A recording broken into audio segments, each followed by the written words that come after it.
What's up, George? Hey, I'm doing well, and you? I'm good, brother. I'm good. Thanks for taking the time out today, man. Really, really appreciate it, buddy. So, won't keep you too long. Where are you? At home? I'm home, yeah. I'm actually Nice. moving in a new home on next week, so I'm excited. Nice. Exciting times. Still in Montreal? Staying there?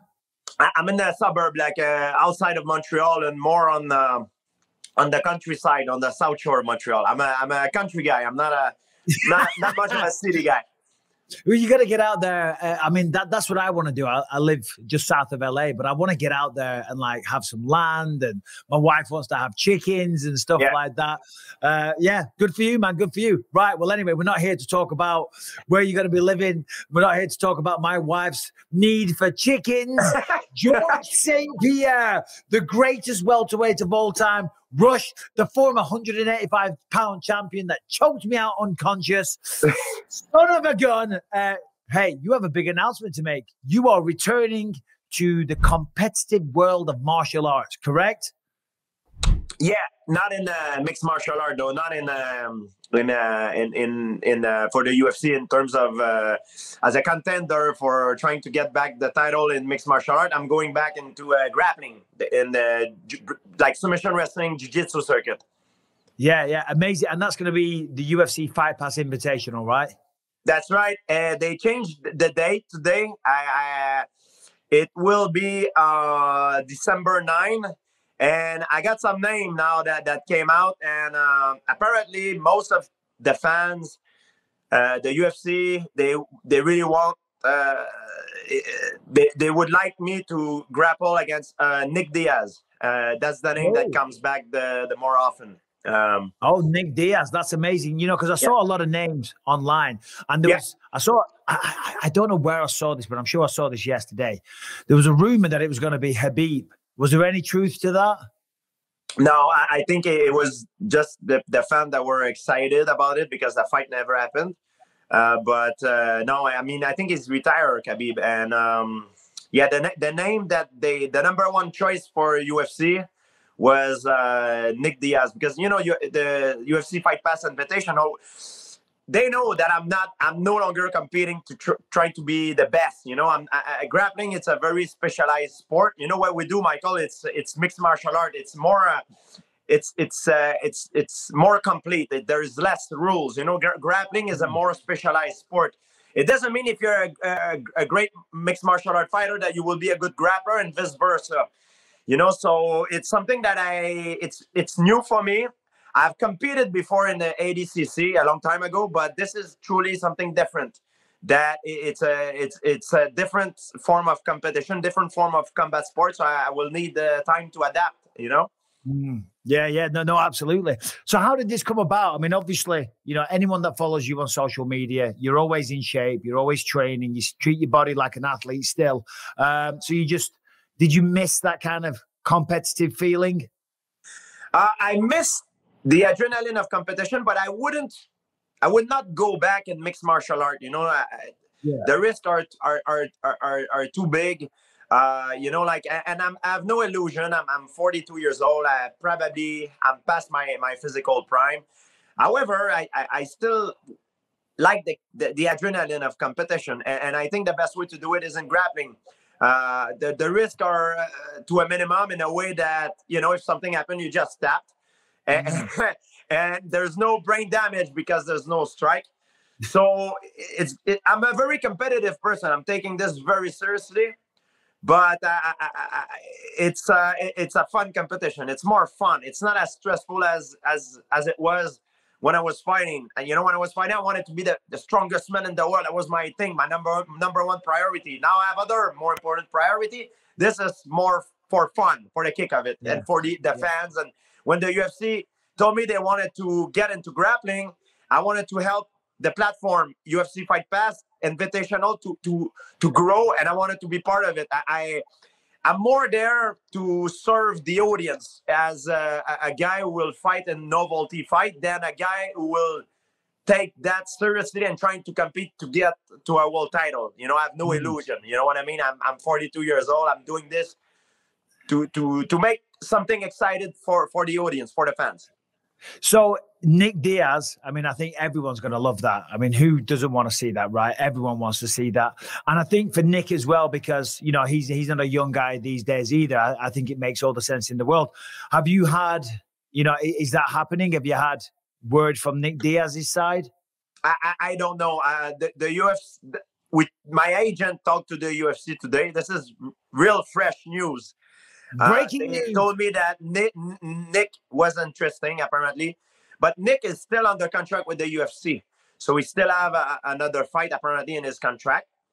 So, they would like him to participate into the grappling event to make it big. You know, it's going to be hosted in a bigger place than usual. So it's going to be, I'm going to be competing. There will be other big name in the grappling world, like Gordon Ryan, probably Giancarlo, and some other guys. So it's never been a better time to be a jiu-jitsu fans. Yeah, no, absolutely. So it's not going to be at the Apex. They're going to do it somewhere bigger. I think that's what it was discussed with my agent. Yeah. Now I'm giving you some news that, like, it's fresh. You know, you're the first to get it. The date is changed. It has changed to December 9. It's a Saturday, and it will be hosted in a bigger venue. So there will be an audience to watch the show, and that's what I wanted in the beginning, because I don't only want it to be a thing that you can buy on a platform. I think it's important to have an audience, to create some kind of an atmosphere. You know, like you fight in front of a crowd is different than when you grapple one-on-one in a gym, you know? Yeah, no, absolutely.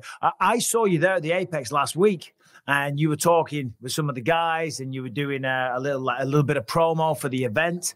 And as we were talking, one of the promoters or organizers was there, and you guys are trying to get me to do it.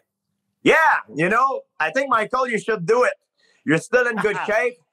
Why don't you come train with us in Austin, Texas? We should train together, and maybe you'll be on the card with me competing December 9. Maybe you could take on Anderson Silva, or, you know, I would love to see it, and I think it would be a formidable opponent for you. I think it will be a great matchup that the fans will be pleased to watch, you know? Brother, so hold on. So you're saying that you will, because it would be my honor, it would be my absolute pleasure of a lifetime. So you're saying that if I accept a grappling match, I can come and train with you guys? 100%. I will be happy to train with you. The guys will be happy, and I'm sure you will love the gym. My training partners, they're all very nice. You know, we train hard, but we're not malicious. You know, it's fun. It's like a brotherhood, and I think it's the best place in the world for you to get ready. If you go up against, maybe I'm just saying, I'm just throwing out the name, like Anderson Silva, or you know, someone like this. Do it. 100%. If we do December, I mean, I'm super busy with UFC stuff and a bunch of other stuff I've got going on, but December might work, because I know initially you were going to do September, right? Or something like that. Yeah. And I didn't have time for that. But December I think I could fit that into my diary. Michael, that would be perfect. It's right before Christmas, and you know, all these holidays time that where we can, you know, have a good time. So it's right before it. So why don't you come compete with me on the same card, and we train together, and after we celebrate the holidays, and we're in vacation. Yeah.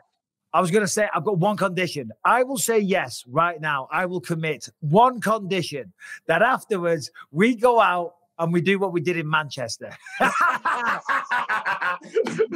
We can't talk about what happened in Manchester. What happened in Manchester stayed in Manchester. But we went out there. We had some drinks. But we're gonna do it in Vegas for sure. Right. I'm in 100%. All right, I look forward to it. So I'll reach out to the UFC and see what happens. While I've got you, George, got a few things for you. I went on Twitter and I asked people if they've got any questions for you, so I'll ask you those in a second. But what are you doing with yourself these days outside of grappling and coming back? Obviously, very much looking forward to that. Outside of the training, I'm very busy. I'm more of an entrepreneur. I'm very lucky, Michael. I'm doing very well. I don't need to compete in terms of money. I don't need to ever work again. I just work because I like to keep myself busy, to challenge myself with different different things. You know, I have a food supplement company, Warrior, that I sell animal organs, beef beef organs. It's doing very well. It's called Warrior. I have a home fitness company called Base Block Pro. It's fitness equipment that you know, it exploded during COVID, you know, because people were locked up. So the product sells very well. I have a vodka that just came out, Pursan. I mean, I have a betting online company, the Bet99. You know, I'm pretty busy. I have movies. I have a bunch of stuff going on. So I'm a busy man. Life is good for Georges St-Pierre, and well done. Congrats on all that, by the way. What would you say? Because, George, you've always been a professional, right? You've always looked after yourself. You've always conducted yourself like a true professional. There's a lot of fighters out there, and as you know, and I know, the life of a fighter, it's hard. You know what I'm saying? And sadly, and this is just the way the world is, and it's like in any profession, really, only a small fraction of people make it. You know what I'm saying? Yeah. Only the cream of the crop gets to make a living as a professional fighter. But then after you retire and you walk away, that can be a hard time. For me, I was always very worried about that. I was always concerned. I was trying to start businesses and things like that and get into the entertainment world, acting and all these kinds of things. But if someone was to ask you for advice, that was a fighter that was maybe thinking about retirement, what's some advice that you could give to them? Well, there's a few fighters actually that reach out to me. I can't say their name because it wouldn't be nice, but there's a few very known fighter that reached out to me, talked to me about this. It's a question that came back to me very often. And I'm no different. In the beginning, I felt my life was a little bit empty. You know, I was glad to retire because I had too much stress, you know, and I was glad when I retired. But after a few weeks, I was like, man, what am I going to do? You know, I prepared my retirement, but I felt like something was missing. So what I say to the fighters that retire, I think they need to find themselves another challenge. You know, they need to be hungry for something else. Because if you're satisfied in life, we're all fighters. We're all crazy competitors. If you're satisfied and you sit down, you're gonna get bored, and that's when I think personally your health will suffer and everything because your brain doesn't work. You know, you need to stimulate your brain, your physique, stay in shape, keep training. Because, you know, you carry your name. You know, for example, you're Michael Bisping. Michael Bisping is fit, he's strong, he's tall, he's big, he's not fat, he's not out of shape. He's you know what I mean? I think it's important you carry your brain for the rest of your life. So once physically you do that, you need to find yourself something that you will enjoy. It could be fitness equipment, could be acting. I've seen you in many movies, and you were doing great. I really love the way you were playing in all these different movies. I think you're very talented. There's different options for different people. You know, you have to find yourself a set of skill that is find what you would like to do. You know, not what people want you to do, but what do you want to do. It's like when you go back as a kid. You know, first you want to find out what you want to do, what makes you happy. Once you know that, there's a lot of people that will be very negative and say, oh, you can't do this, can't do that. You know, same thing when you wanted to be an MMA or a champion in MMA. Those people, it's either you tell them to F out, or you use that as a motivation to push yourself to get to your goal even more. And then you have to work hard, work hard. And you know, and like when you climb to become champion, and when you get champion, if you get to your goal after your career, you want to, I think, to always invest on yourself. You know what I mean? If you want to be, I don't know, a fitness trainer, or you need to invest to invest on yourself, get some knowledge, you know, follow some courses, some classes that will give you more knowledge. Because if you don't do that, the competition will get to you. You know what I mean? If you're a champion in MMA, if you don't improve, the competition will get to you. It's the same thing. And once you reach the top, is, I think, another thing that is important is to give back. Not to be nice. It's a little bit selfish to say it, but I give back only to the people that I care, to the cause that I care. So it motivates me to do more, to give me more. It gives me more motivation to do better in what I do, because I can give to these people. I don't give to everybody. I give to only the people I care and to the cause that I care. I think it's like a reboot, a restart of a career, but in a different branch. Absolutely. I mean, you mentioned the acting thing there, and you know, obviously that's a hard business, right? And I never thought I'd talk. Terrible.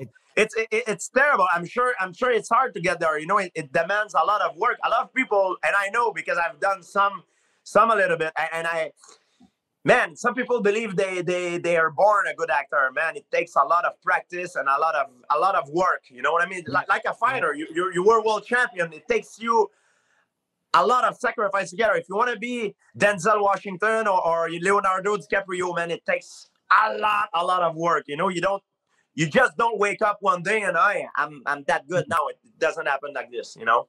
But to your point a moment ago, I was going to say, because you know, I'm still pursuing the acting work because I enjoy it and all the rest of it. But my wife, as you know, it takes a lot of time away, right? You go away for a long time. Last year I was in Bulgaria for 10 weeks and I've got children just like you have. And my wife was like, why do you do that? You don't need to do that. But it was to your point. I'm like, babe, I need to do something. I need to test myself. I've got to have that competitive urge taken care of. You know what I mean? So trying to become an actor, trying to work in movies, trying to do all these things, which is very hard. That allows me to get my competitiveness out there. You know what I'm saying? It's working towards something and you get it and you're like, fucking let's go. You know what I mean? Exactly. Same thing. I just finished working on a mixed martial art fundamental instructional video. And I know it's a very competitive industry. You know, there's a lot of great coaches out there, you know, like some have way more experience than I do. But what I did to be different, I pay the production myself to have a better quality of production, you know, like, and I was able to get many different camera angles, you know, slow motion with voiceover, to make it more interesting for the audience, because I know that my English may be not as good as, you know, someone who's born, raised in US or UK, for example. So I needed to offer the client something different to get me something different. So that's why I did it that way. I pay myself $15,000, $20,000 to produce my material. And then I made business with BJJ Fanatic, and they really liked it. So it's doing very well. So. BJJ Fanatics. So basically you sign up to BJJ Fanatics and maybe subscribe to a certain section and they can get access to your content. Yes, exactly. Because I think they're the best distributor, you know, in terms of distribution, they were great. So I think in fighting, when you're in business, you need to keep your brain stimulate your brain. You need to do something that is outside the box, that is different than your competitor sometimes, to be successful.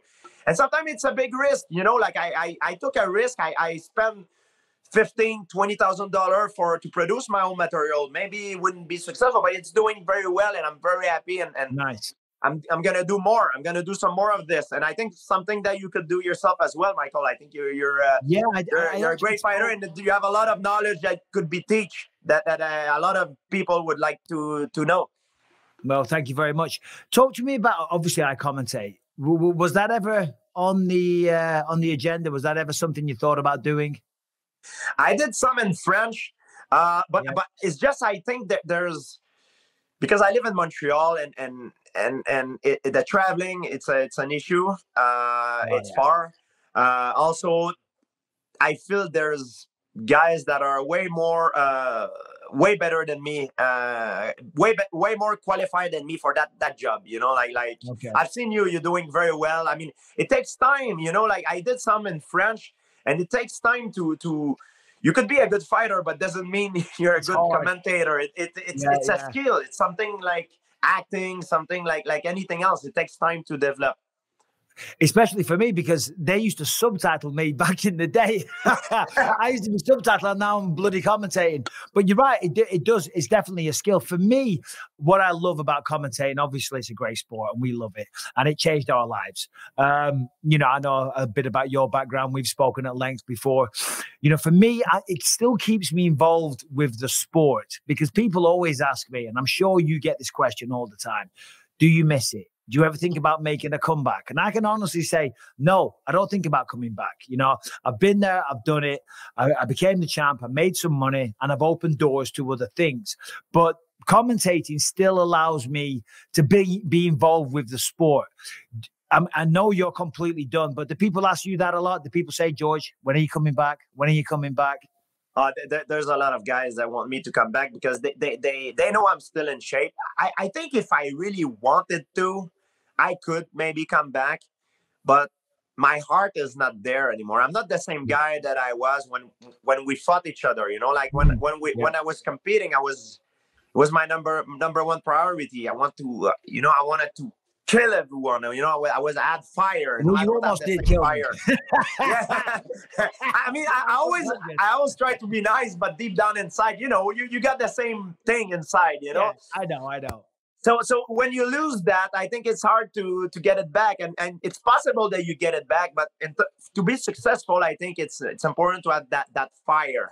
A lot of guys, they stay in the sport too long and they lost that fire. That's right. That thing that, you know, like that animal instinct, that thing that makes you a great fighter. And I think very often, it's sad to say, but the fighter itself is the last person to know when it's time to stop, you know? It's so true. It's so true. I mean, I don't expect you to say this, and this might be controversial. I'm not meaning it to be. But, you know, there's that old expression, you know, I think it was Marvin Hagler, this waking up in silk sheets, you know, you don't want to go and run in the morning. You know, when you look at someone like Conor McGregor that's had ridiculous success and was a 2-weight division champion, apparently he's got now hundreds of millions, maybe close to $1 billion. As you say, when you haven't got that fire, and I'm not necessarily talking about Conor McGregor, I'm not talking shit at all. But, you know, when you reach a certain level of success, things do change. You know what I mean? You're not that same guy. You're not absolutely broke. You're not fighting for the same reasons. I think you're fighting for pride, you know. But what's your thoughts on that? I think you're right. In order to improve, to stay in the game, to get ready for a fight, you need to be willing to get out of your comfort zone. And when your life is very comfortable, it's very hard to get out of your comfort zone. When it's been comfortable for a very long time, it's hard to get out of your comfort zone. That's why it's hard to become champion, but it's even harder to stay champion. Because when you get comfortable somewhere, it's harder to get outside of your comfort. And you need, in order to maximize, to optimize your preparation for a fight, you need to get outside your comfort zone, because when you're going to fight, you're not going to be in your comfort zone. So you need to recreate that environment when you're getting ready for the fight. Obviously, you were the welterweight champion of the world for a long time. With being champion comes a lot of pressure, right? You know, yeah. Towards the end, was that driving you crazy? For me, the way I saw it, it was, it's hard to explain, is the fact that I'm obsessive compulsive. I've never been diagnosed with it, but I you know, I have the behavior of an obsessive compulsive disorder guy. Which make me, which is good when you're in competitive things like combat sport, because I use that to get better. It drives me nuts. I'm obsessive about my goal. I'm thinking about it all the time. I'm breathing it all the time. When I eat, I'm thinking of it all the time. So the best way I can explain it for someone trying to understand is as soon as I finish a fight, there's another guy who called me out. So I have no break. So there's another guy. And I'm thinking, as soon as there's another guy, or the fight is announced, or there's another guy who is in the horizon that I may fight, something happened in my brain, and clack, I'm focused on that. So your mental energy. I cannot take away this image of me getting ready for the best I can to solve that problem. Yeah, because I think people don't realize, you know, when you're getting ready for a fight, you're training for someone, it's a world title fight, you got to do the press, you got to do all that type of thing. You got to go through the training camp itself, which in many ways is harder than the fight. Then you have the fight, then you finish, and then when you're the champion, straight away, boom. You don't get a break. You don't get to rest and go away and enjoy and go on vacation. That's interesting. I never thought of that. Straight away, boom, here's the next guy. Here's the next person you're going up against. Yeah. So when you're a contender, you fight a guy, then it takes a few weeks, a few months before you get another name. You know what I mean? Because things can change, you know. But when you're the champion, there's a guy waiting immediately after. So right away when you win, there's another guy. So you're like, shit. It feels mentally, it feels like you have no break. It feels like, oh God, you're stressed out again. You're constantly on fighter's flight, sort of. It's a survival mode that, I don't know, it's something very primal in your brain. It's hard to explain. And the best way I can explain it to people who are not into fighting is I felt with the accumulation, I felt like claustrophobic. I felt like I was like I couldn't breathe and I needed to take a time off. That's why I left for more than 4 years, you know. Yeah. Well, you did it. I mean, you're a true legend, and people say you, if not the greatest of all time, one of the greatest of all time. I know you're not going to say that about yourself because you're a very humble man, but who would you say, and I know it's a hypothetical thing and probably people are sick of hearing about it, but in your mind, if you were to pick the GOAT, who would that go to? Apart from yourself, because I know you'd never say that, of course. No, I know, well, you're not a dickhead. I would. I'm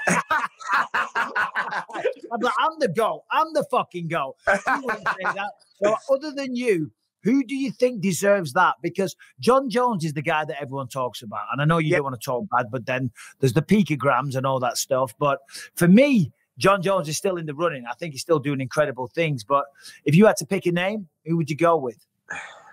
For me, I think it's Royce Gracie. Because he did stuff that I don't think I'll ever see again. Like he was fighting in an era that he didn't have any weight classes. The rules were much different. It was very different. And back then it was a totally different thing. Like you were going into the cage, you thought maybe someone could die, you know. And I remember there was a famous fight with Patrick Smith and Morris, a ninjutsu guy. The guy, Patrick Smith, was on top of his opponent throwing out when you see a flack of blood, and the referee was like this, doing that. Like it was bad. Like it was literally like someone could die out there. So it took an incredible courage. So for me, Royce Gracie is the number one. And of course, if you put Royce Gracie in modern days against a champion, I don't think he will maybe do so well. So I think the real GOAT, the real GOAT, is not even born yet, because we can talk as much as we want, but I truly believe that the performances tend to get better over time. And it has nothing to do with the persons, because I don't think the athletes are better now than they were before. I don't think it has to do with the person. I think it has to do with knowledge and technology. I think because we have more knowledge and more technology. I remember, Michael, when I first started to train for mixed martial art competition, I wanted to learn Brazilian Jiu-Jitsu. I needed to go in New York to learn an armbar, a Jujigatami. I need to drive or to be present as a person in the class to learn an armbar. Now I can take my cell phone, go on YouTube, and learn the technique in 2 seconds. It's crazy. So the guys nowadays are already start with a head start because of it, and it will be the same in the future. It's same thing. So Royce Gracie, Mark Coleman, Don Fry, Dan Severn, all these guys, for me, they were the true warrior, you know. And we tend to forget about these guys, but they all paved the ways for us to have a better life.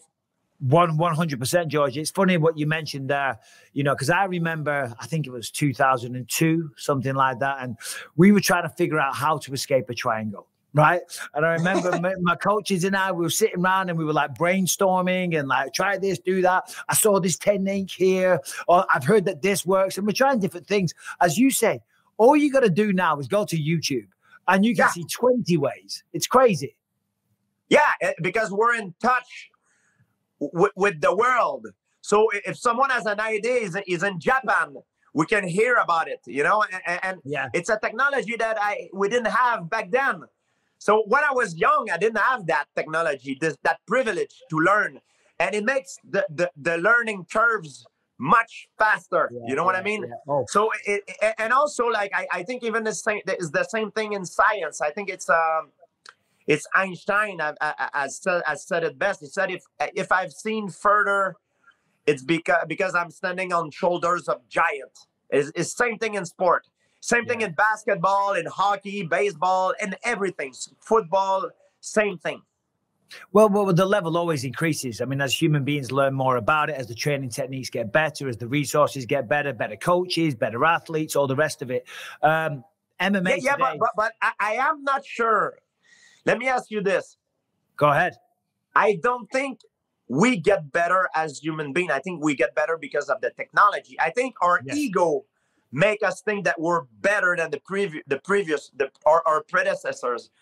But I think if you would take, for example, the champion of pancration in ancient Greek and make him compete against our champion of modern day, maybe they would win. And I'm going to tell you why, Michael, because they did it for more than 800 years.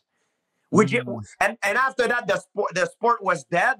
We didn't hear about it until quite recently. And we've been doing MMA for like 30 years. It's been like maybe 30 years. Imagine how much it would evolve in 800 years. It used to be the most popular sport. It was the #1 sport. They used to stop war during the Olympic game to make their best athlete compete.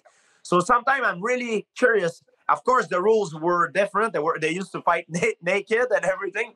But I'm really curious if they would have better fighters than us. And I think if I have to be objective about that, if someone asks me the question, I think the answer is yes.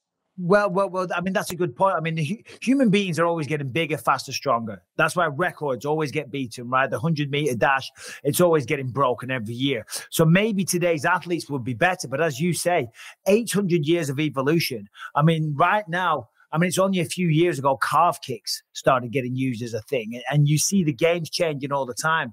So 800 years of that, and they were doing it at a much, they didn't have referees, they didn't have judges, they didn't have people going, no, downward elbows. You know what I mean? The consequences were much higher. So if you wanted to give up, you had to point the sky. That's how you give up. And the rules were much different. And one thing I remember I saw, they were making, Jesse Owen, the sprinter, when he sprint in Berlin. Before the Second World War, he had the world record of the time. He was sprinting in a different surface, no starting block, the shoes, the equipment were much different. No shoes or no technology in the shoes. And I saw a documentary on the plane the other day. They made André de Grasse, who's I think he finished bronze medal, not the last Olympic game or the other one before. And they made him sprint in the same condition that Jesse Owen had sprinted before. And Jesse Owen won the race. Jesse Owen did win the race. However, Jesse Owen, when he made the world record at the time, he was in his peak. André de Grasse was not in his peak, because in sprinting, you have to peak. It's like a fight. When you get close to a competition, you're in shape. So maybe that has a lot to do with the result. But it's just to say that proves that technology has a lot to do with, the technology, now the knowledge, the drugs. A lot of athletes use drugs. So it has a huge impact on the performances. Do you follow modern day mixed martial arts? Are you still a fan? Do you still watch a lot of the pay-per-views and the fights? I do. I love, I don't watch every fight because there's simply too many. But I watch the fighters that I like to watch. I think there's some of them that are very interesting to watch. So who are some of the people that Georges St-Pierre has to see? Oh, I love all the champion, of course, Volkanovski, who just fought. It was amazing. I missed his fight because I was on the plane, but I watched it after. It was just incredible. It really was. He's one of the greatest of all time. I like to watch Adesanya. I like to watch a lot of the guys. John Jones is one, and Ngannou. All the champions. I like to watch the best guys because when I watch them fight, I learn something. Yeah, no, of course. Talk to me about the welterweight division. Right now, it's Leon Edwards. He's the champion of the world. I mean, he knocked out Kamaru Usman, and then he beat him in the rubber match. I mean, that was a clear victory. You know, what do you think about the welterweight division right now? What do you think about the champ? Man, I think he's on fire right now, and the sky is the limit for him. I'm excited to see who he's gonna go up against. I think is it Covington? Colby, yeah. Colby Covington, yeah, it would be interesting. You know what I mean? His style makes fight, you know. Well. So I can't wait. You know, like I'm a little bit biased because I met Edwards. He was very nice to me. We had a good time together when we were in Manchester. So I wish him the best of luck. Yeah, no, he's a great guy. He really is. As you say, you mentioned Colby Covington there. Colby's a guy. He will make that fight very interesting because he talks a lot of crap. Okay, I think a lot of people seeing us talking like this might be like, wow, I thought they didn't like each other, you know, and I talked a lot of crap. Of course I did. But, you know, I knew, I mean, listen, I was under no illusions. You were the pay-per-view star. You know what I mean? You were the big name. And I was like, okay, this is going to be the biggest payday of my life. I'm going to make sure I try and generate every penny I can out of it. So I sold my soul to the devil. I was talking shit. I was embarrassing myself. You know what I mean? But you're going up against Nick Diaz in a grappling match. Do you think there'll be any shit talk, or do you think it's like that's all water under the bridge? I don't think will be any shit talk. It's not like mixed martial art. It's different. Yeah, I think it's a different sport. I mean, I can't speak for him, and it's not sure. It's not sure. It's Nick Diaz. I don't know. I mean, that's the name they gave me, and we're gonna see. They said that he was interesting. I don't know. We'll see what's gonna happen. Bro, if Nick Diaz doesn't want to do it, I'll grapple you, George. I owe you one.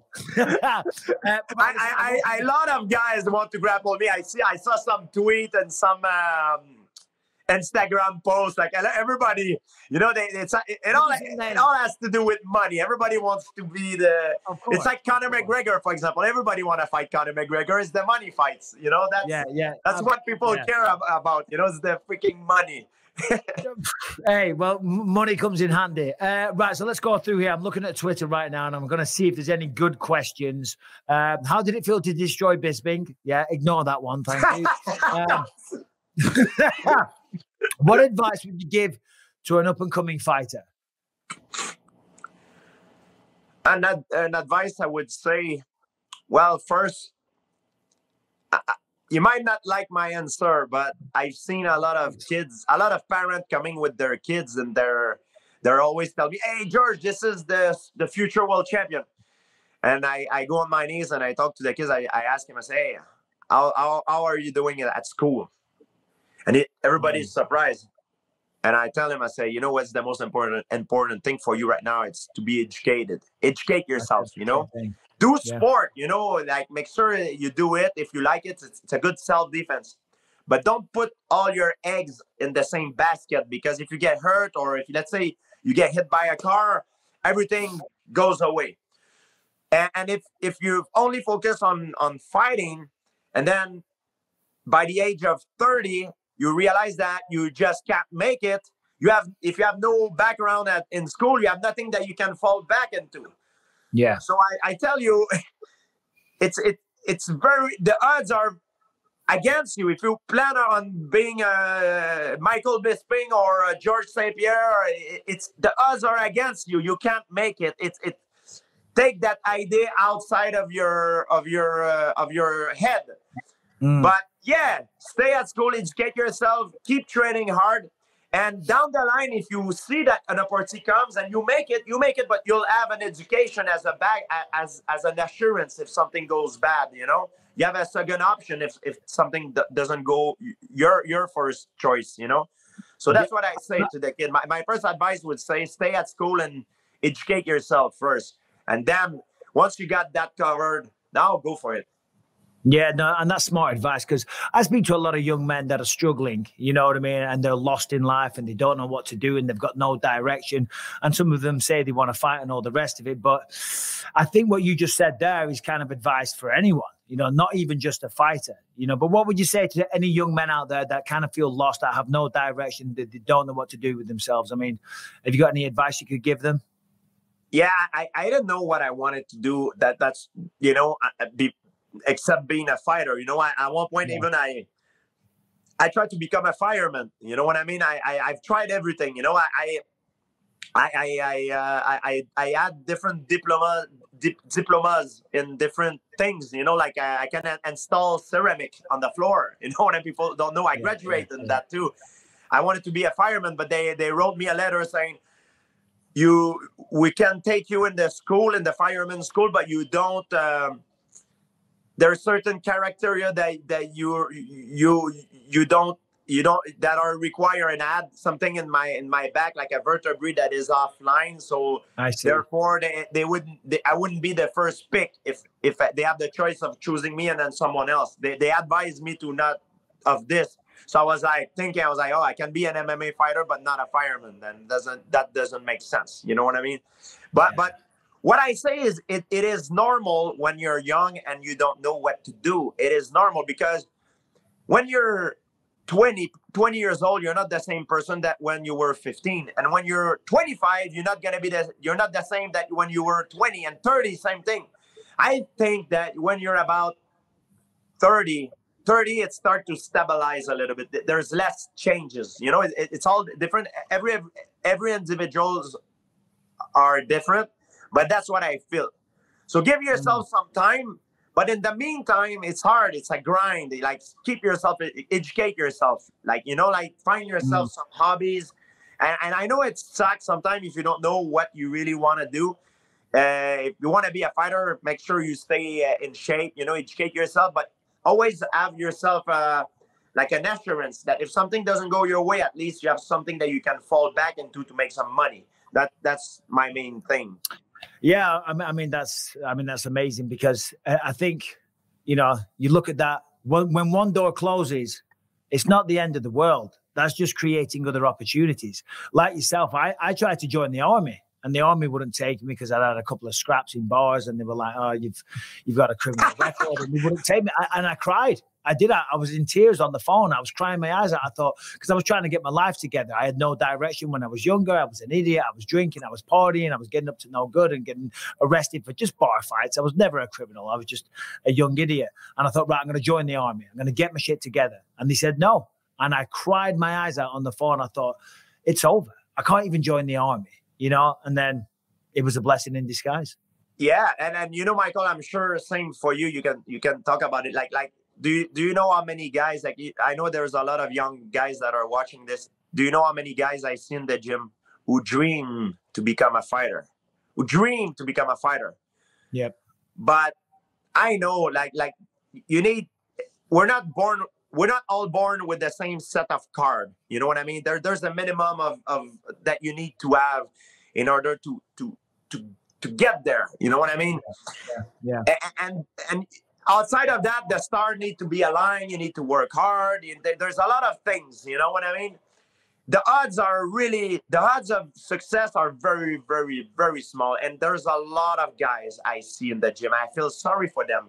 I like to train because the gym is the place that I can release. I can release my anger. It's very therapeutic for me to go train. It makes me feel good. It helps me to be a better person.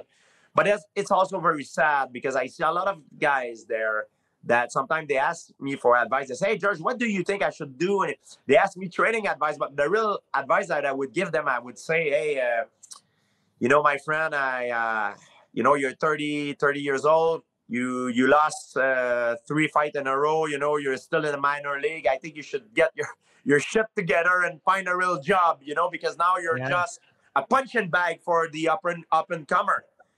You know what I mean? It's not, and there's a lot more of these guys than guys like Michael Bisping or Georges St-Pierre. You only hear about the one that makes it. Yep. So that's why people dream about this. But the odds, that's not the reality. The odds are really, really, really small, you know? And especially now, because mixed martial arts is more popular than ever. Everybody wants to be a fighter these days. So yeah, great advice. George, same thing in football, same thing in hockey, same thing in everything. My daughter wants to be an actress. so many people want to be an actress. Same thing, right? singer, actress, anything. Yeah, so she's going to acting class and all the rest of it. But I'm saying, Ellie, you have to do something else. She's changing college next year. She wants to do something in performing arts. But I'm like, sweetheart, of course you got a dream, and that's amazing to have a dream. And I think it's important for any young men or women to have a dream and have a goal and dream big. You know what I mean? And but also, I'm like, nah, some people say don't have a plan B, because that's giving yourself an insurance policy. But I'm like, Ellie, you got to train in something else as well. Because everybody wants to be a bloody movie star. You know what I mean? And the chances of that happening are probably less than becoming Georges St-Pierre. And the sad thing about this industry, it's not like fighting. Fighting, if you're the best, you're going to make it, because you beat the guy. Yeah. And they have no choice. And unless you do something crazy outside that destroy your reputation. But in acting, you could be very good, but they're going to choose the other guy because connection or anything. Yeah, or connection. Especially if, you know what I mean? It's sad to say, but I've seen a lot of this. Yeah, no, you're absolutely right. Well, listen, we'll let you go there, George. Georges St-Pierre is coming back to the Fight Pass Invitational, TBD, sometime in December. I'll be training with you. You come down. Michael Bisping is coming back too, by the way. You heard of it? Let's go. Let's fucking go. I'm in. George, you are the absolute man. I'm proud to call you a friend these days. And one of my proudest moments was sharing the octagon with you that time. So thank you for that. Thank you for the memories. And thank you for your time today. One of my best moments was to share a few drinks with you in Manchester last time. It was a legendary time. Tell Bruno I say hi. Yes, sir. Have a great weekend, and I'll talk to you soon. All the best, George. You the Bye. man. Take care. Cheers. Much love. Take care, brother. There it is. Later, George. Thank you. Man. Cheers.